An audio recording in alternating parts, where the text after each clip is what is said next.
श्रीमद्वाल्मीकि रामायण बालकांड अध्याय 71। राजा जनक का अपने कल का परिचय देते हुए श्री राम और लक्ष्मण के लिए क्रमशः सीता और उर्मिला को देने की प्रतिज्ञा करना। महर्षि वशिष्ठ जब इस प्रकार इक्ष्वाकु वंश का परिचय दे चुके, तब राजा जनक ने हाथ जोड़कर उनसे कहा, मुनिश्रेष्ठ, आपका भला हो। अब हम भी अपने कुल का परिचय दे रहे हैं, सुनिए। महामते, कुलीन पुरुष के लिए कन्यादान के समय अपने कुल का पूर्ण रूपेण परिचय देना आवश्यक है, अतः आप सुनने की कृपा करें।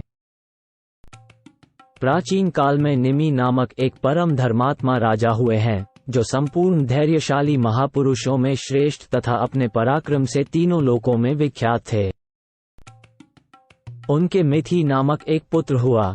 मिथि के पुत्र का नाम जनक हुआ। यही हमारे कुल में पहले जनक हुए हैं। इन्हीं के नाम पर हमारे वंश का प्रत्येक राजा जनक कहलाता है। जनक से उदावसु का जन्म हुआ। उदावसु से धर्मात्मा नंदिवर्धन उत्पन्न हुए। नंदिवर्धन के शूरवीर पुत्र का नाम सुकेतु हुआ। सुकेतु के भी देवरात नामक पुत्र हुआ। देवरात महान बलवान और धर्मात्मा थे। राजर्षि देवरात के बृहद्रथ नाम से प्रसिद्ध एक पुत्र हुआ। बृहद्रथ के पुत्र महावीर हुए, जो शूर और प्रतापी थे।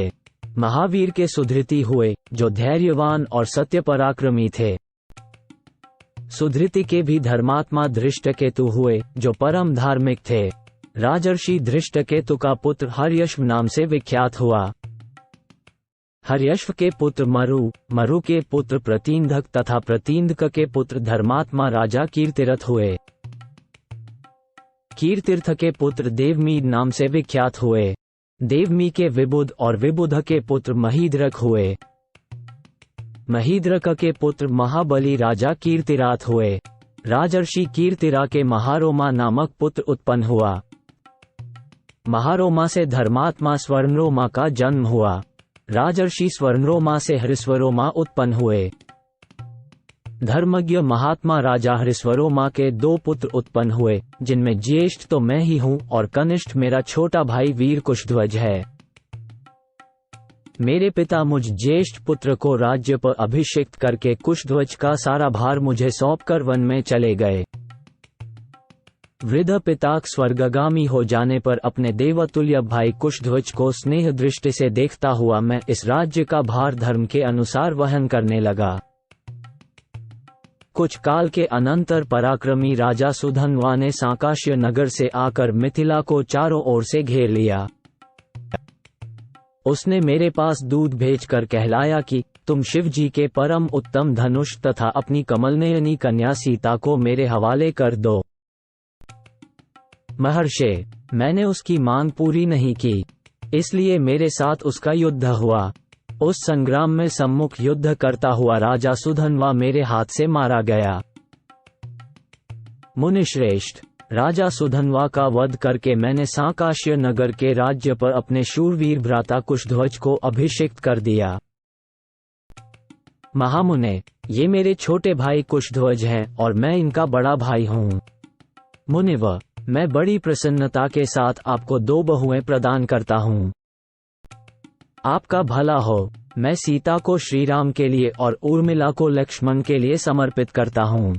पराक्रम ही जिसको पाने का शुल्क शर्त था, उस देवकन्या के समान सुंदरी अपनी प्रथम पुत्री सीता को श्रीराम के लिए तथा दूसरी पुत्री उर्मिला को लक्ष्मण के लिए दे रहा हूँ।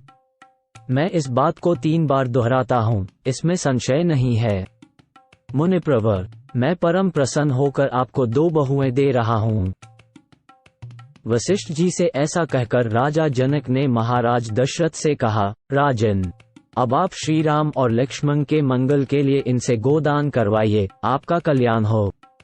नांदीमुख श्राद्ध का कार्य भी संपन्न कीजिए। इसके बाद विवाह का कार्य आरंभ कीजिएगा। महाबाहो, प्रभो, आज मघा नक्षत्र है। राजन, आज के तीसरे दिन उत्तरा फाल्गुनी नक्षत्र में वैवाहिक कार्य कीजिएगा। आज श्री राम और लक्ष्मण के अभ्युदय के लिए गो, भूमि, तिल और सुवर्ण आदि का दान कराना चाहिए, क्योंकि वह भविष्य में सुख देने वाला होता है।